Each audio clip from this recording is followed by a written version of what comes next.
familiarizing yourself with a concept we call musicality. Really, that just means we want you to dance to the music. A majority of that music follows the same musical pattern. We're going to classify this music into phrases and what we call a chorus. A phrase is just 4 sets of 8 counts. So if we're counting to 8, we're going to do that 4 times, and that's a phrase. And for a chorus, we're going to repeat in 4 phrases, and that gives us our chorus. Once you understand what the music is doing and that it follows that same pattern most of the time, you can start dancing to the music. Let's use a song called Savoy Blip. This is a Jonathan Stout song. Right here we start. There's our first 8 count. Here's the second 8 count. Sounds just like the first. And the third sounds just like the others. But here this fourth 8 count sounds very different. And again, the first 8 count of the phrase. Here's the second 8 count of the phrase. Sounds the same. The third 8 count also sounds the same. And here's this last one that sounds very different. That's going to give us our overall pattern. We're going to call it AAAB, and that B section is the different one. We're ready to practice this initial concept of AAAB.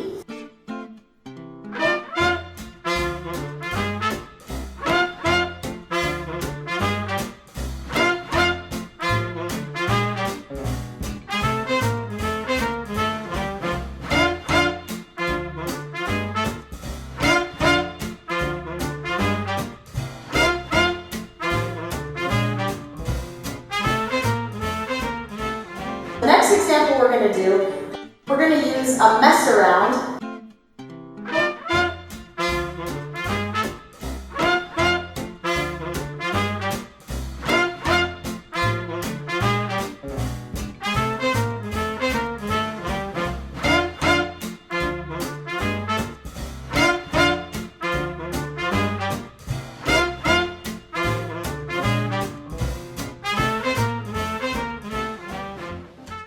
That gives you a general overview of a phrase, 4 sets of 8.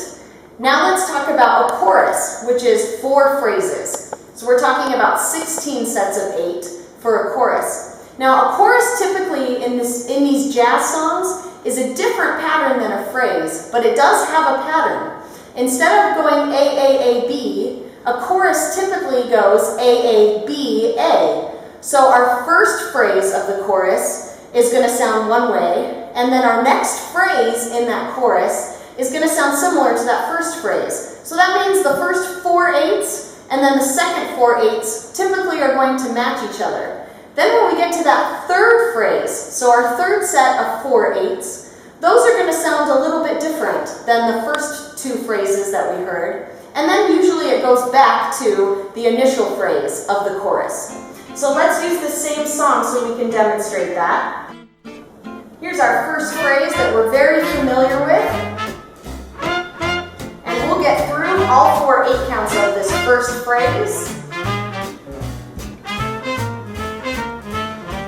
And here it's going to repeat what we already heard in the first phrase.